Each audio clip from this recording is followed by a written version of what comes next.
Castilhos aqui para mais um Sportheca To The Point. E hoje a gente está com o Charles Frémont, do Tremplin, e vai ser uma conversa muito legal. Vou chamar ele para a conversa, ela vai ser em inglês, depois a gente vai colocar as legendas para que todo mundo consiga entender, beleza?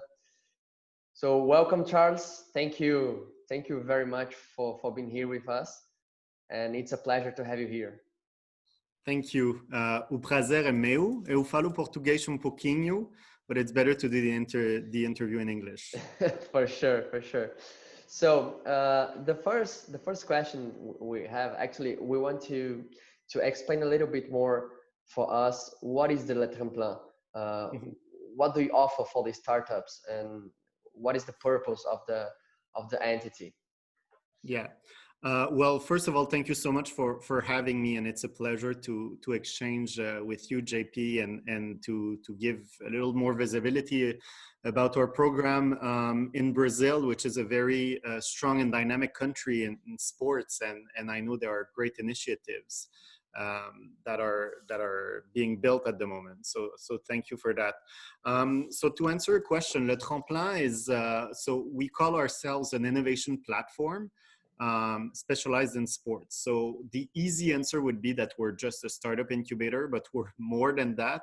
And it's not a cliche. So our positioning is a bit different from any other accelerators that we can see in the world, in the sense that we are a not-for-profit organization. We are located in Paris, in France, and we work with two groups of stakeholders, basically. So we have sport organizations on one end, where we work with the French National Olympic Committee. We work with the Ministry of Sports, the City of Paris, but also Nike, Decathlon, PwC, and tons of other private organizations. And on the other end, we work with startups. So what we propose to the startups is really to mentor them for a duration of 1 to 3 years, depending on their needs, to help them find their product market fit with European sport institutions. We give them visibility in media. We give them pitching opportunities in front of our partners. And so this is kind of how we want to kind of foster a culture of innovation in the French and European sports industry. So that's what our model is. So because we're not for-profit organization, we will not take any equity in the startups, but we will rather act as a service provider where startups will pay for our services. Nice, that's amazing. Yeah, and the location of Le Tremplin it's amazing as well. We had the chance to visit you guys last year, right, in September, yeah. And it's just next to the stadium of Paris Saint-Germain, Stade de France, right? And also it's nice if you can talk about some numbers of Le Tremplin, because there is 100 of startups that already passed by Le Tremplin, and the survival rate, it's something really impressive as well. Yeah, well, thank you for asking those questions. It was a great visit when you guys visited with Eduardo and all of your delegation. We do have quite impressive numbers, or at least, should I say humbly, numbers that we're proud of. So we, over the past 6 years, so the Tremplin was created in 2014. First cohort arrived in 2015 in the spring. And we have accompanied close to 120 startups since our beginning. What we've seen is our survival rate after 2 years in our program is of 88%. So obviously this rate drops down a little bit, but not that much after 3 years. It's 80%. So these are our numbers that we're quite proud of, because and it also shows that our model is something that works. Obviously, we, as I said in my introduction, we don't have exactly the same positioning as an accelerator that will take equity in the startups, but this is why people trust us, Le Tremplin in France, in terms of sport institutions and organizations, is that we do not have a financial interest in the success of our startups. So when we introduce a startup to Nike, for example, it's because we really believe that that startup is the most fit to answer Nike's needs. Same with Decathlon or all of the organizations that we work with. And this kind of positioning puts a little, not a little bit, but a lot of trust between us and our partners, is we only have their best interest at heart. And this is what makes our unique positioning. So I would say that the survival rate of the startup may kind of be linked to that as well. Yeah, for sure. And are you right now looking for some kind of startup or thesis, a specific one? There is some accelerator program open right now. How it's been with the due the pandemic situation? Yeah, well, obviously, as it's the case anywhere in the world, the pandemic has shaken the industry quite a lot, and many other industries as well. I think we are in the process right now of recruiting our next batch of startups. So we do have some startups. Well, this is my promotion kind of thing for this interview. So the startups that are interested, so if there are any Brazilian startups interested, they can file an application on Le Tremplin's website. I guess we will put the link for sure, the interview. But so what we've seen so far, the application process has been on for the past weeks already, and it will be open until September 30. And what we've seen are new projects, new ideas that we hadn't really seen. We had seen a lot of commonalities in the first recruitment processes on tons of new solutions, for fan engagement, solutions for sport practice, solution to kind of track athletes' performance, or tons of other topics like this. But what we've seen is now I guess the lockdown was obviously very hard for the startups here in France. And obviously the economic situation that we're in right now is not easy at all.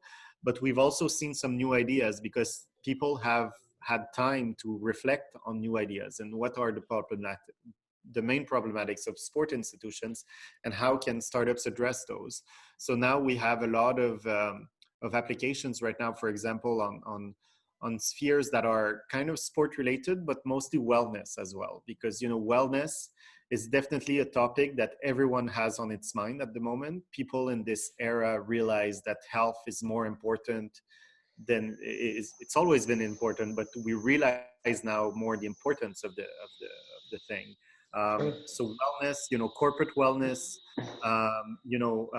being able to practice sport at home without having a lot of sport equipment. There are tons of digital solutions that offer that now. So we see more and more of these coming up. Obviously, these are sectors where that are kind of already saturated. The wellness and fitness market, it's for startups it's been huge until now, right? But as you are telling me right now, it's a bit saturated. But it's still a big market, right? But also, we work with the biggest network in France of gyms and fitness centers here. It's called Fitness Park. And they're asking themselves some questions that they did not ask themselves a few months back. So, there are some new needs on this market, and we haven't seen all of the solutions that are available for those needs yet. This is not the question that you asked me, but if I can just say something a little bit more editorial, is, if you are an entrepreneur and you have an idea, make sure that this idea does not solve a personal problem. Go ask people, make interviews, make market studies about, what are their needs and does your solution answer their needs? And this is the main criteria that we have in mind when we select startups. Are these solutions addressing the needs of sport organizations? And so that was my editorial comment. Nice. It's a good tip. It's a good tip for sure. Yeah. And do you think, like, talking about some sports entities, do you think right now it's the best time to accelerate this process of innovation and digitalization? for those sports Well, entities? well, yes. The answer is yes, but to me it's an easy answer because I think there's always a need for innovation. There's always a need, for new solutions, new ways of doing things, new business models, and I think this is one of the reasons where the crisis has impacted sports so much. Obviously, with social distancing and stuff like that, not many sports can be practiced, and that, of course, whether sport would have been innovative over the past 10 years would not have changed that. But an organization or an industry that constantly reflects on its models and constantly reflects on new ways of engaging with fans, of generating revenues, are healthy industries. And so I guess, yes, innovation is needed at the moment. Yes, more and more organizations are focusing on innovation to tackle the crisis. But I also believe that this needs to be a permanent state of mind and not be only in the times of crisis. It's Yeah. like and far from me is the intention to compare the sport industry at the moment to someone who has cancer.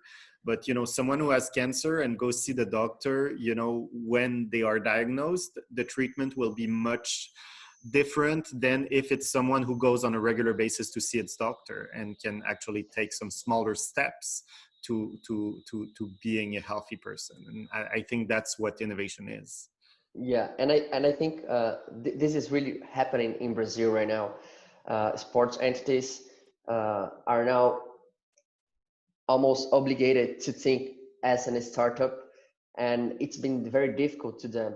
That's why they are asking our help for this process, and it's been very nice to be there to help the clubs and some federations, but we see that there's still an old thinking about how to manage sports, and the mindset hasn't changed yet, so when you have a pandemic situation like this, could be the first big step to open the mind of the organizations. And in Brazil, it's happening slowly, but it's happening, and we're really happy to be there to help. And in France, it's something that already happened, I don't know, a few years ago. And in Europe in general, the mind of the mindset of innovation and work with some technologies, it's something that already happened a long time ago, right? Well, a long time ago. I think it's still a process that things are, things are still improving, and this is definitely something that we've been working on. And our goal at Le Tremplin is to work. Well, we see ourselves as a trusted third party of innovative sport organizations that have the aim of becoming sustainable. And sustainable, of course, there are environmental considerations, social considerations, but sustainable means, for me at least, on the first aspect, economically sustainable. And we've seen in Europe, clubs or federations or sport organizations in general not having economic sustainability as one of their main goals, which would be kind of weird to address in any other sector. Let's say you're a pharmaceutical company, who would not think that the first goal of the company is actually to be self-sustainable? Yeah. But sport, it's always been different because people used to see sport as a hobby or a passion or something like that. And when it becomes a passion, it's something that you're going to do no matter what it costs, And this is kind of the mindset that we're trying to change, and to make sure that, working with startups that are much more agile than huge organizations, sometimes it can make a big difference in envisioning a new model or a new way of doing things. So to answer your question, have organizations been kind of aware of those things in France prior to Brazil? I don't have an answer to that. I don't know. But what I know is since we were created at Le Tremplin, is we're working hard to make sure that these organizations have, these new models in mind and are aware of what's coming up and have the opportunity to collaborate with startups working on those new trends. Nice. And yeah, now talking a bit more about some technologies, some solutions, and etc.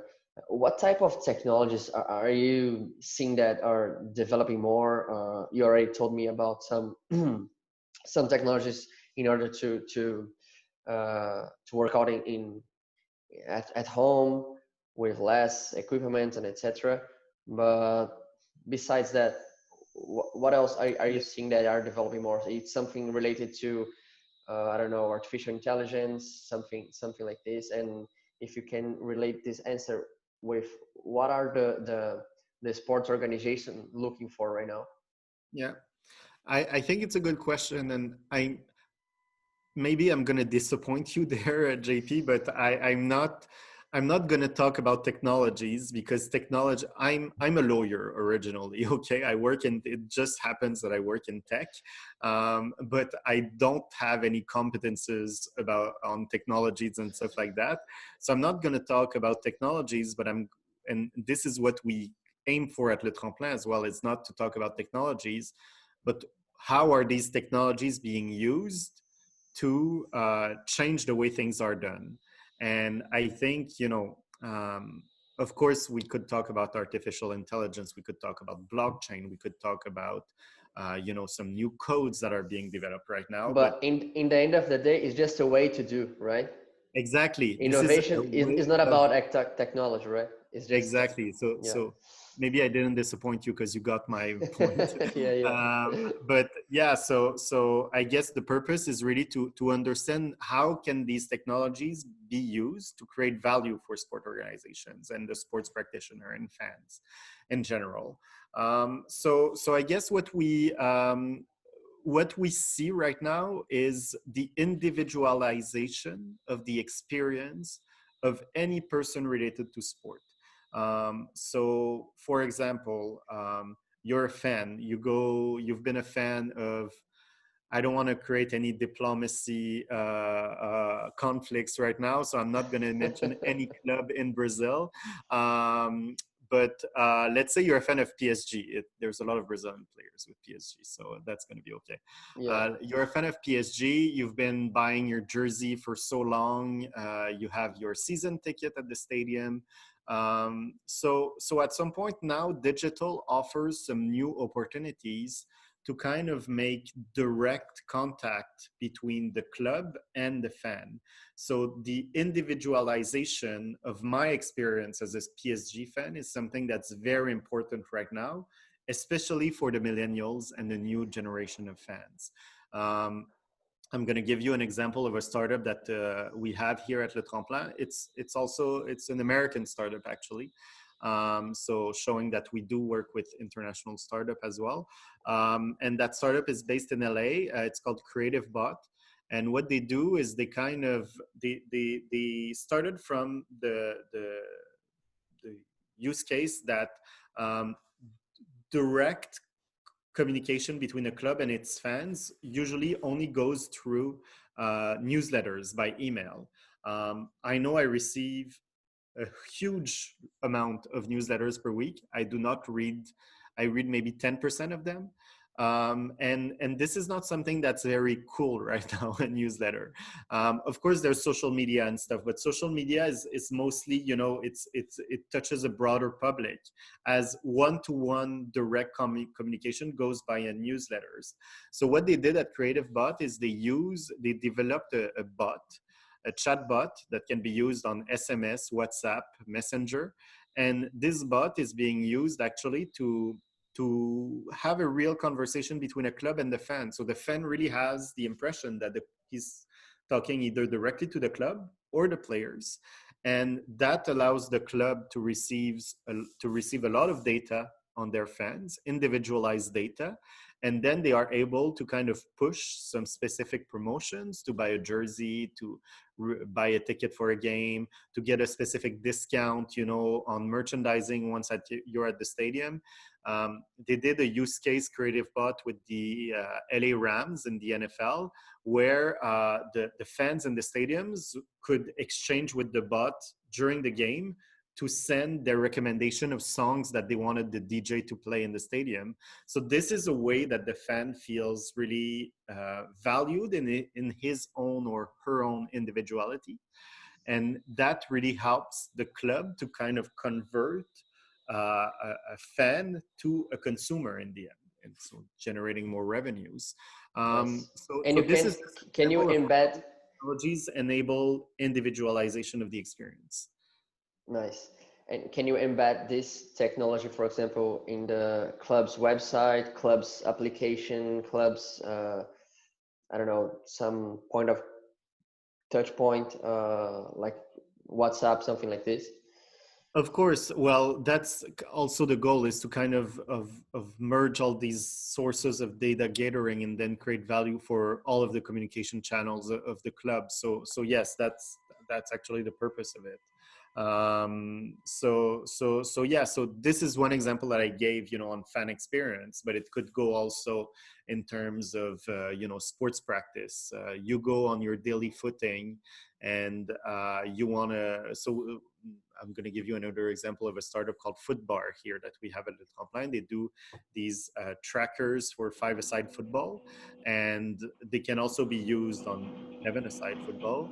And at the end of your game, based on the data that the tracker has gathered, they compare your style or your statistics to FIFA players. So it's like on the FIFA video game, you get like a scorecard with all of your data and your stats, your match statistics, and then they compare you with like a League One player here in France. Nice. So that's kind of the way people are individualized in their own sports practice as well.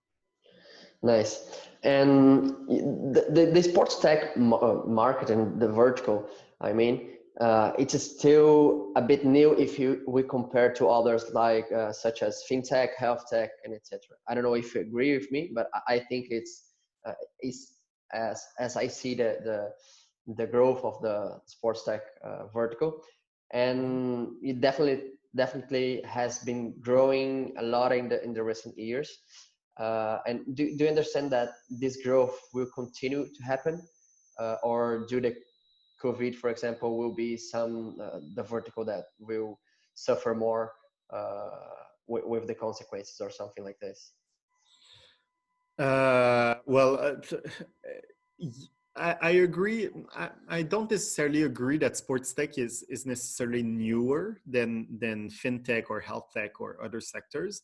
I guess the purpose of giving more visibility to sports tech is rather new, and this is how initiatives such as Le Tremplin, or as the one you guys are building in Brazil, are coming up, is because organizations kind of see a need for more innovation and technology in sports now. So I guess there had been startups before in the sports sector, but we were not necessarily as aware of their existence now as as it is today, because there are so many organizations such as ours that just are being opened every year, and so that is really to stimulate the sector. Now, to answer your second question, it's difficult to really say whether sports tech will kind of suffer from the COVID, or if it will see it as an impact, as a tremplin, as we say in French, or a springboard to develop new types of initiatives. I guess any crisis has had its impacts on its industries. But I mean, Le Tremplin, we're part of a network of incubators in Paris called Paris & Co, where we open sectorial incubators. So Le Tremplin is in sports. We have the Welcome City Lab in tourism. We have Swave in fintech and tons of other incubators. We see also that the tourism incubator has had several impacts so far, because obviously, there's no business trips anymore. Tourism is highly impacted by the crisis. And so, of course, things will kind of slow down for the coming months or years. But nobody expects tourism to completely die. And I think it's the same for SportsTech. I mean, in a year from now, maximum, most of the worldwide population, according to what they say in the news, will have received the vaccine. And once this is done, we definitely hope that stadiums will be packed again, that people will start traveling again, that there will be Olympics next summer and people will go to Tokyo, and there's going to be a Euro 2021, even though they didn't change the branding, Euro 2020, but taking place in 2021, and that people will travel across Europe to watch the matches. So we all hope it's going to happen. I don't have a crystal ball, but I know maybe this crisis will be a time where some startups will die, yes, but they will make room for new ones, developing new initiatives. Thank you for your answer. And okay, two more and we're done. I speak a lot, so if you had more questions, take an extra 5 minutes. No worries. Yeah. What is the main challenges that Le Tremplin is trying to solve right now? That's one of the questions that I really want to know. The main challenges as an organization, or the main challenges of our partners that we work with? The partners that you work with. So I guess that's very diverse. Obviously, we work on tons of various projects depending of our partners. So, for example, we work with Decathlon on sports, on sports practice initiatives. So obviously, Decathlon is the worldwide leader in affordable sport equipment. And so we don't have the ambition or the how should I say, the pride to say that Decathlon will sell more equipment because of us. This is not the case. But what they're doing, Decathlon, is they really want to encourage more and more the practice of sports, because the more people practice sports, the more they're going to buy equipment. So we are working on different projects with them. Most of them are confidential, so I cannot really describe exactly what they are, but they are initiatives, digital initiatives, to kind of promote the practice of sports. So that's one example. I can give you an example of the French Lottery, for example, that is also one of our partners. The French Lottery is a sponsor of the Paris 2024 Olympics. So we will be working with them on some activation projects. So, collaboration that they can make with startups in terms of new ways of engaging with the French Lottery brand, Française des Jeux, with the game. So how can they activate that on various levels? That's one example. We also work with an insurance company here in France that is, yes, a sponsor of many sports events here on the French territory. They're called Maïf, but they are also promoting social values related to sports. So we work a lot on, and how can events be more or be organized on a more environmental sustainability aspect? How can they create more social impact? So we do work on some of those topics with them. So yeah, and this is also a good opportunity for me to say that when we talk about innovation at Le Tremplin, it's not only about technology, it's anything that can be organized or in a new way or a new mindset. And so we're looking at innovation of use, or innovation of business models, or social innovation as well, that we also address. So maybe it's a politician's answer that I gave you, but I hope it gives you a broad idea of what are the different verticals that we work with. No, pretty clear. And as I told you, and as I mentioned before, in Brazil we are beginning this movement with some clubs. Some clubs are starting to think digital, and but it's still very slowly. So we're giving baby steps. And I would like to know what is your perception about how the innovation and sports tech market in Brazil it's evolving, if you have some. I mean, I know. Or we can say Latin America.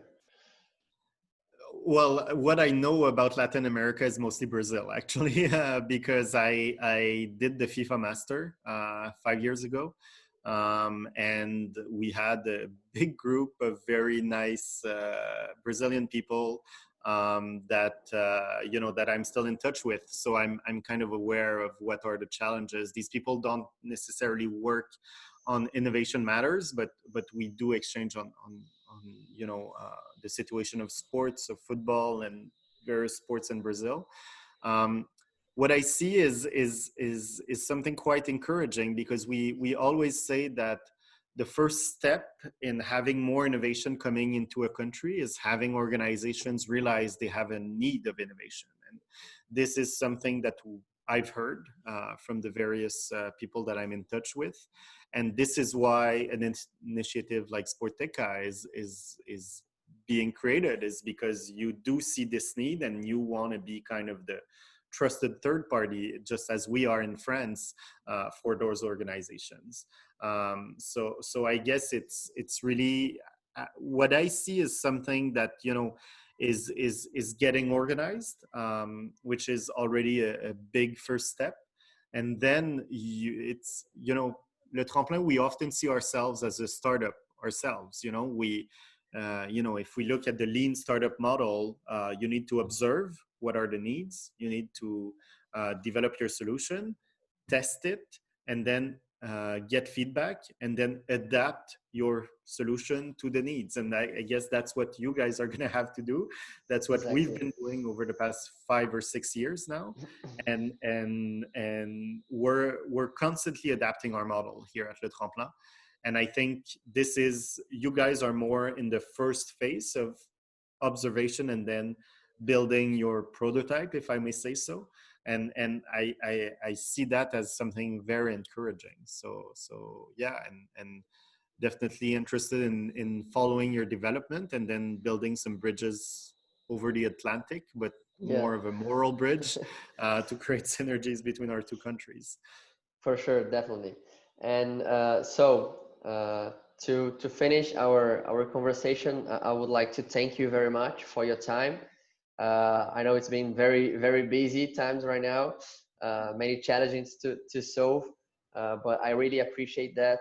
And it's very good for us to talk with someone like you, to bring some new ideas, some new perceptions to our people in Brazil that are starting to work with innovation and technology in the sports industry. And yeah, as you told me, let's try to build this bridge. It will be a pleasure for us as well. And the last thing that I can ask you is if you can give some tip for some startups in Brazil that are starting to creating this some solutions, and how they can work in this challenging industry. Yeah, it's a good question. And first of all, thank you for having me. As I said, it's a real pleasure to exchange with you guys and to have hosted you at Le Tremplin last year as well. It was a great meeting, and I really hope that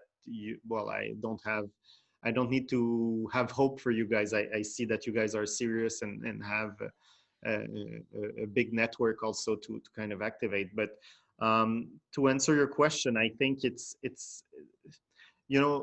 difficult to identify one key success factor that, okay, if you do that, you're going to have a lot of success. So it's impossible, because if it was the case, we would have 100% survival rate in that which is already quite good. What I say constantly is make sure that you do not develop a solution based on a personal problem. And how do you make sure of that? Is that you need to show your prototype or any MVP, as we call in the sector, not a most valuable player, but a minimally viable product. Show your MVP to as many people as you can that can be prospective clients as soon as you have something to show them, to get feedback and then adapt. Because this is one of the main mistakes or most common mistakes that entrepreneurs make in sports or other industries, is that they develop their own solution in their own office. They don't show it. And then when they've spent hundreds of thousands of dollars or reais, they realize that it's too late and no one wants to buy it. So, I mean, this is why you need to develop, test, get feedback, adapt, and then go on with this cycle for as long as you can. It takes a lot of courage, a lot of patience, also to be an entrepreneur. But if you follow this cycle, this is something that has proven to be quite helpful. Thank you, Charles, and have a good day. And let's see if we talk again soon.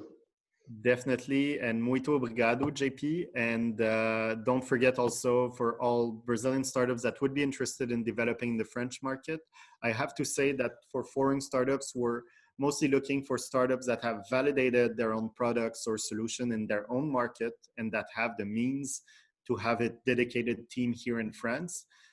Don't hesitate to file an application at Le Tremplin. Our call for application is open until the end of September. So I'm available and the full team for any questions on that matter. Nice. Let's see if we have some startups from Brazil. I definitely hope. To apply. Yeah. Bye-bye. Have a good day. Bye-bye. Bom dia.